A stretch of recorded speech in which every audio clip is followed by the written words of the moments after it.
Friends, welcome back to my channel జెట్సన్ డైరీ మోడల్. స్కూల్ ఇన్ఛార్జ్గా వర్క్ చేస్తున్నాను, వర్క్ చేయడానికి వెళ్తున్నాను. సో ఎక్సెల్లో ఆ వర్క్ని నేను చేసుకోవడానికి, అంటే స్టూడెంట్స్ సంబంధించిన టేబుల్స్ అయితేనేమి, మార్క్స్ లిస్ట్ అయితే ఏదో సంథింగ్ స్కూల్కి సంబంధించింది అయితే ఉంటుంది. సో ఇవన్నీ నేను చేయడానికి నాకు ఒక క్లాస్ చెప్పండి అని అడిగారు. మీరు నా క్లాసెస్ చూస్తూ మీరు నన్ను ఈ క్వశ్చన్ అడిగినందుకు చాలా థ్యాంక్స్ మేడం. సో నేను మీకోసం నేను ఈ వీడియో చేస్తున్నాను. సో మీరు చూసేసి మీకు మరి ఈ నేను చెప్పే ఈ టేబుల్ యూస్ఫుల్ అవుతుందో లేదో మళ్ళీ మీరు చూసాక మళ్ళీ నాకు కామెంట్ సెక్షన్లో తెలియజేయండి. ఓకే, మనం ఇప్పుడు క్లాస్కి అయితే వెళ్ళిపోదాం. మనం ఎక్సెల్లో ఎంతవరకు చేసుకోగలము అని అంటే కొంతవరకు. ఫర్ ఎగ్జాంపుల్, ఒక స్టూడెంట్స్ లిస్టు, వాళ్ళ మార్క్స్ లిస్టు, వాళ్ళ మార్క్స్ పర్సంటేజ్, అది కూడా ఆ పర్సంటేజ్ కూడా ఎలా ఇవ్వగలమంటే, ఒక సబ్జెక్ట్లో ఫెయిల్ అయ్యి మళ్ళీ మార్క్స్ దగ్గరకు వచ్చేసరికి ఎక్కువ మార్కులు వచ్చాయనుకోండి, సో వాళ్ళని ఫెయిల్ అని అక్కడ చూపించలేమన్నమాట. సో దానికి చాలా పెద్ద ఫార్ములా అనేది ఉంటుంది. అయితే అంత పెద్ద ఫార్ములా ఈ క్లాస్లో చెప్పడం కష్టం కాబట్టి సో మీరు ట్రై చేయండి. నేను సింపుల్ ఫార్ములా అనేది చెప్తాను. అయితే మనము నేను ఇప్పుడు చెప్పబోయే ఈ ఎక్సెల్లో, అంటే మేడం గారు నేను ఇన్ఛార్జ్గా వర్క్ చేస్తున్నాను, సో స్టూడెంట్స్ సంబంధించిన ఇన్ఫర్మేషన్కి సంబంధించి ఎక్సెల్లో ఎలా చేసుకోవాలని అడిగారు కాబట్టి సో దానికోసం మాత్రమే స్పెషల్గా వీడియో చేస్తున్నాం కాబట్టి దీన్ని నేను 2 పార్ట్స్గా చేస్తాను. సో పార్ట్ 1లో వచ్చేసి మనం టేబుల్స్ ఎలా క్రియేట్ చేయాలి. సో ఫర్ ఎగ్జాంపుల్ ఫీజు సంబంధించిన డీటెయిల్స్ అనుకుందాం. సో దానికి సంబంధించి మనం ఈరోజు ఒక టేబుల్ నేర్చుకుందాం. నెక్స్ట్ క్లాస్లో వాళ్ళ మార్క్స్, సో వాళ్ళు పాసా ఫెయిలా అనేది తెలుసుకుందాం. తర్వాత వాళ్ళు ఫస్ట్ క్లాస్ వస్తే గ్రేడ్ ఏ గ్రేడ్ ఇస్తాం, సెకండ్ క్లాస్ వస్తే బి గ్రేడ్ ఇస్తాం, అట్లా గ్రేడ్స్. సో ఇవన్నీ కూడా నెక్స్ట్ క్లాస్లో నేర్చుకున్నాం. సో ప్రస్తుతం మనం ఇప్పుడు ఇంపార్టెంట్ ఫీజ్ డీటెయిల్స్, అంటే ఇప్పుడే కదా జాయిన్ అవుతారు, సో వాళ్ళకి ఫీజ్ డీటెయిల్స్ అనేవి ఎలా ఇవ్వాలి ఏంటి అనేది మనం ఇప్పుడు తెలుసుకుందాం. ఓకేనా ఫ్రెండ్స్, ఇప్పుడు మనము ఎక్సెల్ క్లాస్లోకి వెళ్ళిపోదాం. సో మనకి ఇక్కడైతే వర్క్ షీట్ అనేది కనిపిస్తుంది. సో మీకు ఇక్కడ మీకు వీడియోలో అంత క్లారిటీగా కనిపిస్తుందో లేదో నాకైతే అర్థం కావట్లేదు. సో చూద్దాం, నేను ట్రై చేస్తాను మీకు క్లాస్ అర్థమయ్యేలా చెప్పడానికి. ఇక్కడ చూడండి, మనకి ఇది స్ప్రెడ్ షీటు. ఈ షీట్లో మనము వర్క్ చేసుకుంటాము. సో ఇక్కడ మనకి ఫస్ట్ సెల్ కనిపిస్తుంది కదా. ఇప్పుడు మనము ఫీజ్ డీటెయిల్సే ఇస్తున్నాం అనుకుందాం. అప్పుడు ఫస్ట్ సెల్లో మనము కంప్లీట్గా ఇక్కడ ఏం చేయాలి అనుకుంటున్నామో అది ఫస్ట్ సెల్లో కంప్లీట్గా చేసేద్దాం టైపింగ్. ఇక్కడ మనము 2 సెల్స్, ఇక్కడ 2 సెల్స్ ఉన్నాయి కదా, పక్కన సెల్స్ ఉన్నాయి. ఒక్కో వర్డ్కి ఒక్కొక్క సెల్ అనేది యూజ్ చేయకూడదు, మొత్తం ఒక్క సెల్లోనే మనము టైపింగ్ అనేది చేయాలి. ఇప్పుడు చూద్దాం, స్టూడెంట్స్, ఇక్కడ నేను స్టూడెంట్స్ ఫీజ్ డీటెయిల్స్ అని ఒక్క సెల్లోనే టైప్ చేశాను. ఇక్కడ పైన బి అనే కాలం కనిపిస్తుంది, సి అనే కాలం కనిపిస్తుంది. ఈ కాలమ్స్లోకి మనం టైప్ చేసింది వచ్చేసింది. సో ఇలా టైప్ చేసింది వచ్చేసింది కదా, సో మళ్ళీ నెక్స్ట్ ఇంకో చోట నుంచి మొదలు పెడదాం అని అనుకోవద్దు. ఓకేనా? సో అంటే నేను ఇక్కడ ఫార్ములాస్ కంటే ముందు ఫస్ట్ ఆఫ్ ఆల్ మనము టేబుల్ని ఎలా చేయాలో ముందు నేర్చుకుంటే ఆ తర్వాత ఫార్ములా ఎలా ఇవ్వాలి అనేది వస్తుంది. సో ఇక్కడ చూడండి, నేను ఇలా టైప్ చేశాను. ఇప్పుడు ఎంటర్ క్లిక్ చేయగానే మనకి ఈ స్టూడెంట్ ఫీజ్ డీటెయిల్స్ అనేది ఒక్క సెల్లోనే ఉంటుంది. సో ఇక్కడ చూద్దాం, ఫస్ట్ సెల్కి వెళ్దాం. మనకి ఈ సెల్లో ఉంది అని చెప్పి మనకి ఇక్కడ చూపిస్తుంది. అలాగే బి సెల్లోకి వెళ్దాం. బి సెల్లోకి వెళ్తే ఇక్కడ టైపింగ్ చేసేది కనిపిస్తుంది కానీ మనకి ఇక్కడ కనిపించదు, అంటే ఈ సెల్లో ఏం లేదని అర్థం. చాలామంది ఏం కన్ఫ్యూజ్ అవుతున్నారంటే, ఇక్కడ నుంచి ఇక్కడ దాకా టైప్ చేసాం కదా, సో ఈ కంటిన్యూషన్ ఇక్కడ నుంచి టైప్ చేద్దాం అనుకుంటారు, కానీ అది కరెక్ట్ కాదు. సో ఇక్కడ నుంచి టైప్ చేయాలనుకుంటారు, సో అది కరెక్ట్ కాదు. మనకి మనం ఏదైతే టైప్ చేసామో అది ఆ సెల్లోనే ఉంటుంది. ఓకేనా? సో ఇది మీరు అంటే టేబుల్ గురించి మీరు డీటెయిల్గా అంటే టేబుల్ తయారు చేయడం ఎలా అనేది డీటెయిల్గా ముందు మీరు తెలుసుకోవాలి అన్న ఉద్దేశంతో నేను ఇలా రిపీటెడ్గా చెప్తున్నాను. నెక్స్ట్ వచ్చేద్దాం. ఫస్ట్ ఏముంటుంది మనకి? సీరియల్ నెంబర్ ఉంటుంది. సో సీరియల్ నెంబర్ అని టైప్ చేసిన తర్వాత పక్కన స్టూడెంట్ నేమ్ అని వస్తుంది. సో మనం ఎప్పుడైనా గుర్తుపెట్టుకోండి, ఎక్సెల్ చేసేటప్పుడు మనకి ట్యాబ్ అంటే పక్కన సెల్కి వెళ్ళాలి అంటే ట్యాబ్ అనేది యూజ్ చేయండి. చాలామంది యారోస్ యూజ్ చేస్తారు. యారోస్ అస్సలు యూజ్ చేయొద్దు, ట్యాబ్ యూజ్ చేయండి. మీరు ఇక్కడ ఒక డేటా ఎంట్రీ వర్క్ నేర్చుకోవడానికి మీకు ఇది ఒక బేసిక్ అన్నమాట. మనము దీని మీద ఏమేమి కీస్ ఎక్కువగా వాడతామంటే ట్యాబ్ ఎక్కువగా యూజ్ చేస్తాం. అంటే మనం డేటా ఎంట్రీలో చేసేటప్పుడు కూడా అక్కడ కూడా మనము ట్యాబ్ అనేది ఎక్కువగా అంటే పక్కన ఇంకొక కాలంకి వెళ్ళాలి అంటే ఖచ్చితంగా మనము ట్యాబ్ అంటే ఇక్కడ మనకి కీబోర్డ్లో ట్యాబ్ బటన్ అని ఉంటుంది. ఈ చివర ట్యాబ్ బటన్ ఉంటుంది. సో ఈ ట్యాబ్ బటన్ని మనం ఎక్కువగా యూజ్ చేస్తూ ఉంటాము. సో దానికి బేసిక్ అన్నమాట. కాబట్టి మనం ఎక్సెల్ని పర్ఫెక్ట్గా నేర్చుకుంటే ప్రతి డేటా ఎంట్రీ వర్క్ అనేది మనకి క్లియర్ కట్గా వస్తుందన్నమాట. సో ఇప్పుడు ట్యాబ్ యూజ్ చేసి మనం పక్కన సెల్కి వచ్చేసాం. ఇక్కడ స్టూడెంట్ నేమ్ అనేది టైప్ చేస్తాం. నేను ఇక్కడ చాలా పెద్ద టేబుల్ అయితే చేయట్లేదు, సో సింపుల్గా చేస్తున్నాను. మీకు కావాల్సిన డీటెయిల్స్ ఇచ్చుకొని మనకి ఫార్ములా ఇంపార్టెంట్ కాబట్టి అక్కడ మాత్రం మీకు క్లియర్గా ఇస్తాను. ఇక్కడ మాత్రం టేబుల్ నేనే చిన్నది టైప్ చేస్తాను. ఇక్కడ మనము స్టూడెంట్స్ నేమ్ ఇంపార్టెంట్ కదా, సో స్టూడెంట్ నేమ్ ఇంపార్టెంట్ కాబట్టి మనం ఇక్కడ స్టూడెంట్ నేమ్ అని టైప్ చేస్తున్నాం. ఓకే,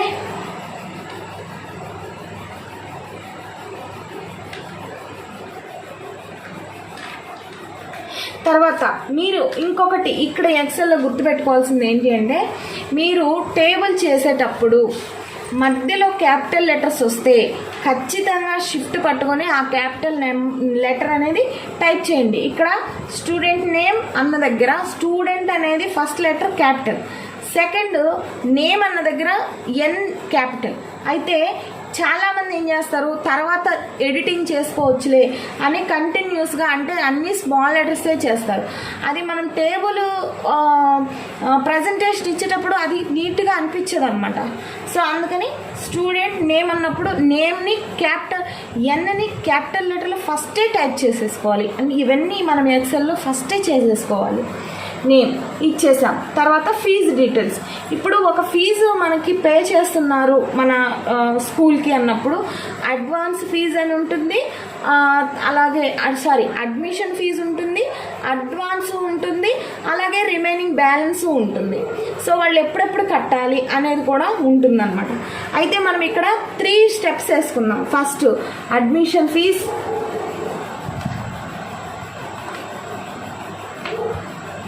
నేను షార్ట్కట్లో టైప్ చేస్తున్నాను, మీరు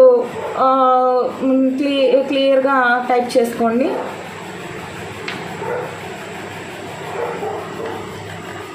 అడ్మిషన్ ఫీజ్ అలాగే టోటల్ ఫీజు. అసలు fees details first fees details పెడతాం. ఫస్ట్ కాలం ఏం చేస్తామంటే అడ్మిషన్కి బదులు ఫీజు డీటెయిల్స్ అంటే ఎంత ఫీజు అనేది పే చేస్తున్నారు అనేది మనము టైప్ చేద్దాం. Fees details and admission fee,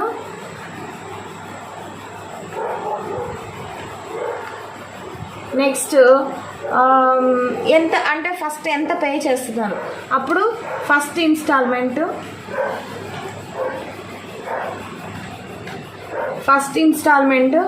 second instalment. అంటే మనం ఇన్ని ఇన్స్టాల్మెంట్స్లో పే చేయాలి అని మనం చెప్తాం కదా.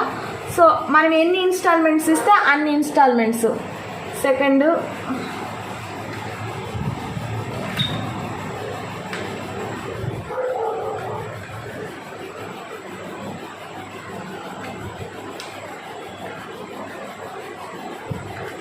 Next third.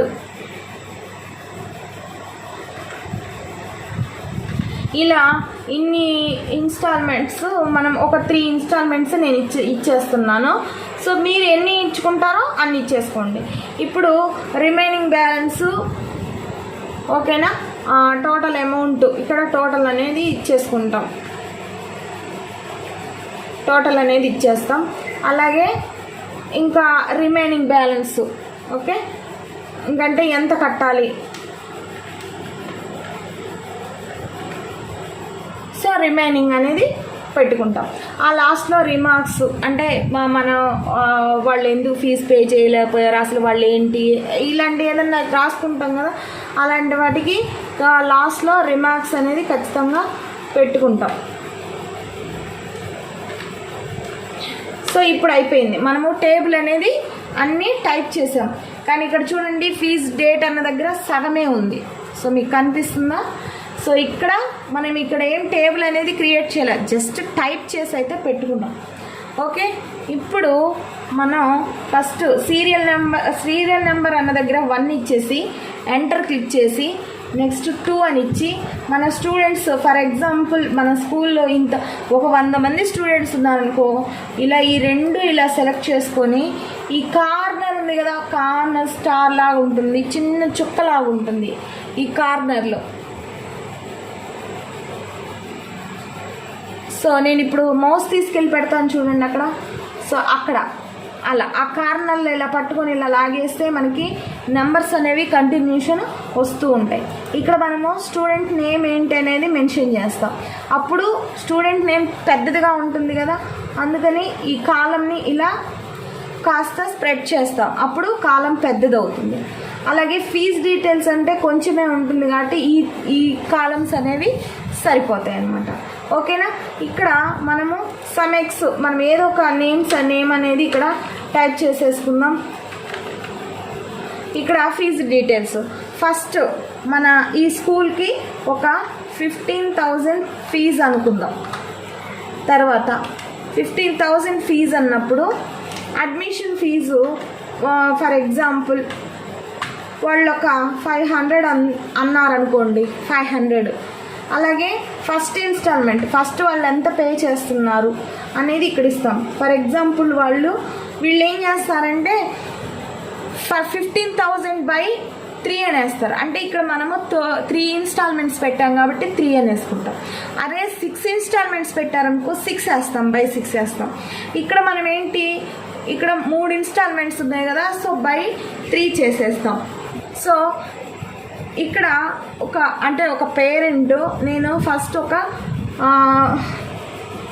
2,000 పే చేస్తాను అన్నారు అనుకోండి, వాళ్ళు ఫస్ట్ ఇన్స్టాల్మెంట్ 2,000 పే చేశారు.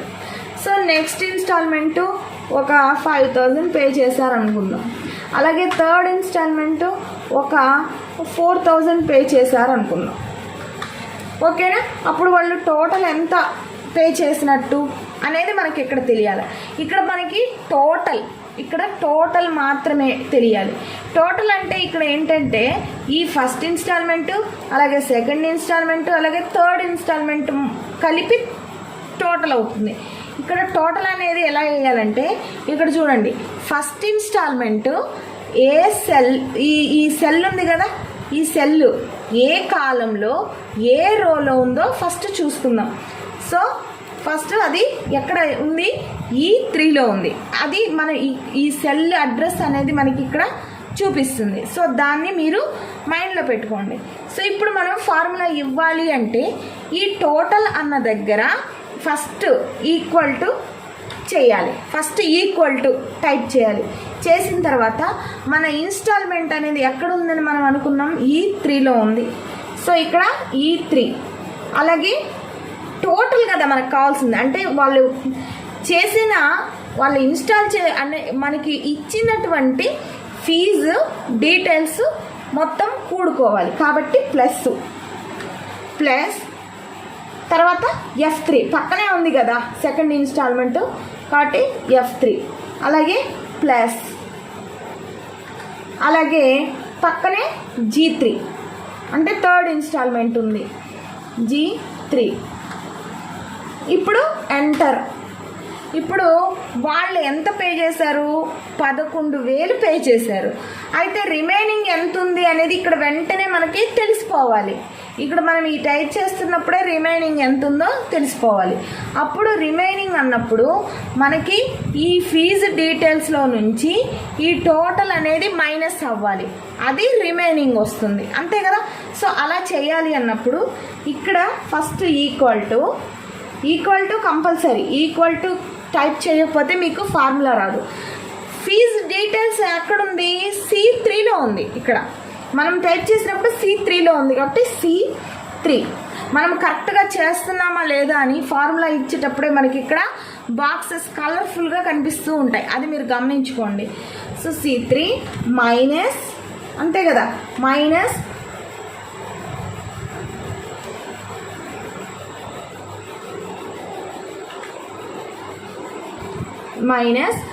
మనకి టోటల్ ఎక్కడుంది? H3లో ఉంది. సో ఇక్కడ H3 ఎంటర్. ఇప్పుడు వాళ్ళు రిమైనింగ్ ఎంత కట్టాలి? 4,000 కట్టాలి. సో మనం ఈ విధంగా ఎక్సెల్లో టేబుల్ అనేది చేసుకుంటాం. ఇప్పుడు ఈ ఫార్ములా ఒక 100 మందికి ఇచ్చేయాలనుకో, ప్రతిసారి ఫార్ములా టైప్ చేసుకోవాలంటే కష్టం కదా. అందుకని ఇదిగో ఈ చివర ఈ డాట్ ఉంటుంది కదా, ఆ డాట్ని ఇలా పట్టుకొని ఇలా లాగేస్తే ఆ ఫార్ములా మనం ఎంతమంది స్టూడెంట్స్కి అయితే అంతమందికి ఇచ్చేసుకోవచ్చు. అలాగే ఇక్కడ కూడా వచ్చేస్తుంది. ఇప్పుడు చూడండి, మీరు బాగా, నేను ఇక్కడ టైప్ చేస్తుంటాను, మీరు ఈ జీరోస్ దగ్గర అబ్జర్వ్ చేయండి.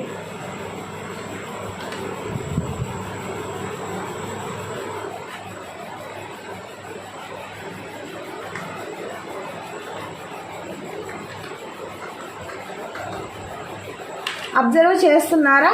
చేయండి, మీకు చేస్తేనే అర్థమవుతుంది. ఇచ్చిన ఫార్ములాకి మీరు ఇక్కడ ఫీజు డీటెయిల్స్ ఇచ్చినప్పుడు ఇక్కడ మనకి టోటల్ అమౌంట్ పడిపోతూ ఉంటుందన్నమాట. సో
ఇక్కడ చూడండి, నేను ఇక్కడ ఫీజ్ డీటెయిల్స్ కంప్లీట్గా ఇచ్చేసారనుకోండి, ఇక్కడ 0 చూపిస్తుంది రిమైనింగ్.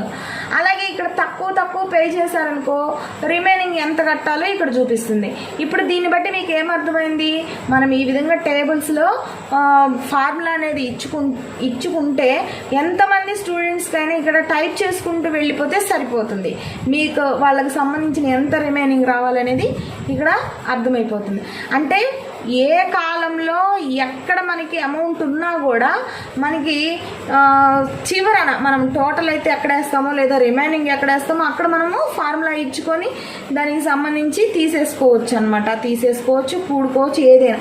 అంటే ఫార్ములా ఇచ్చే పద్ధతిలా చేసుకోవచ్చు అని నేను మీకు ఈ టేబుల్ అనేది ఎక్స్ప్లెయిన్ చేస్తున్నాను. సో మీరు ఒక టేబుల్ అనేది క్రియేటివిటీ చేసుకున్న తర్వాత దానికి ఫార్ములా ఎలా ఇవ్వాలి ఏంటి అనేది మీరు ఒకసారి పేపర్ మీద వేసుకున్న తర్వాత దాన్ని తీసుకొచ్చి ముందు టైప్ చేశాక ఎక్కడ ఏది ఏ కాలంలో ఉందో చూసుకొని దాన్ని బట్టి ఫార్ములా అనేది ఇచ్చుకోవాలి.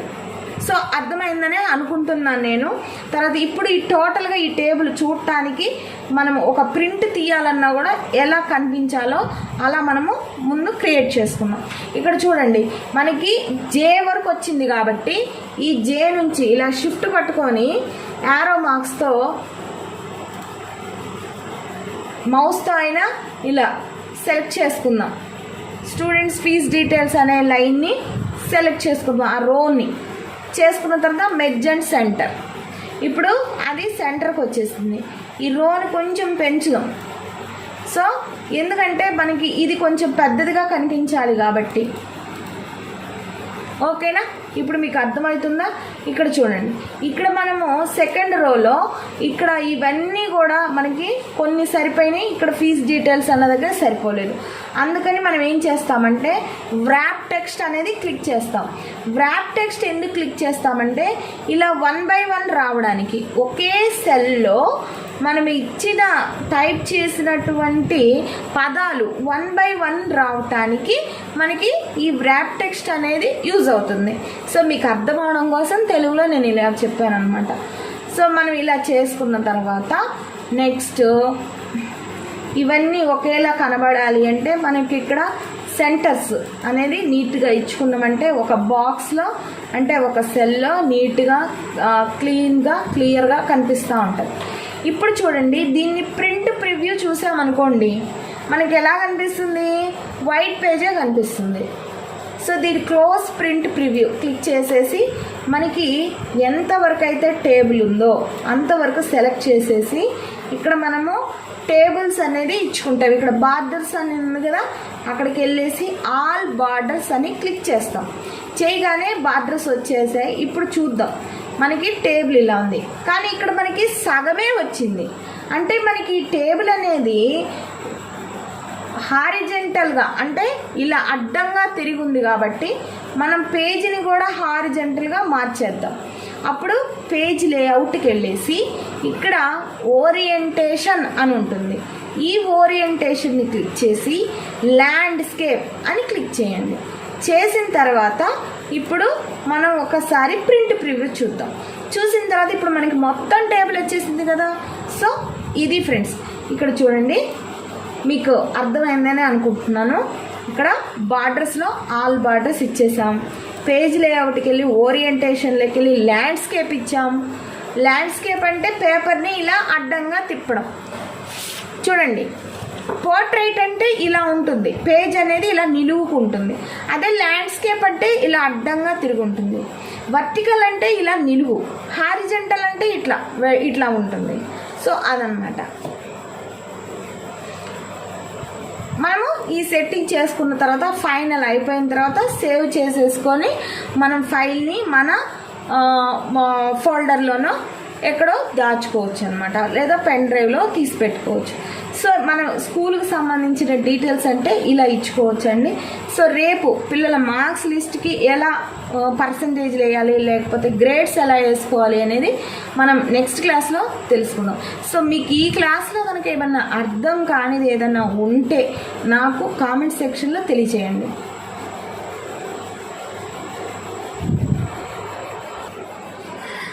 సో ఫ్రెండ్, ఇది ఇవాళ క్లాస్. సో మీరు అడిగినందుకు నేను ఈ క్లాస్ అనేది మీకోసమే, నాకు ఎన్ని పనులు ఉన్నా కూడా అవన్నీ పక్కన పెట్టేసి మీకోసం ఈ టైంలో, ఇప్పుడు టైము 10:36 అవుతుంది. సో ఈ టైంలో నేను మీకోసం ఈ వీడియో అప్లోడ్ చేస్తూ ఉన్నాను. మీకు అర్థమైందనే నేను అనుకుంటున్నాను. ఒకవేళ మీకు అర్థం కాని పక్షంలో నా కామెంట్ సెక్షన్లో మీకు కావాల్సిన ఇన్ఫర్మేషన్ని నాకు టైప్ చేయండి, కొంచెం శ్రమ అనుకోకుండా. సో నేను ఖచ్చితంగా మీకైతే జవాబు ఇవ్వడానికి ట్రై చేస్తానండి. కేవలం మీకోసమే, అంటే మీరు స్కూల్ ఇన్ఛార్జిగా వర్క్ చేయడానికి వెళ్తున్నాను అన్నారు కాబట్టి మీకోసమే నేను ఈ వీడియో అనేది చేస్తున్నాను. సో ఇది ఫ్రెండ్స్ ఇవాళ వీడియో. మరొక మంచి వీడియోతో మళ్ళీ కలుద్దాం. అంతవరకు సెలవు.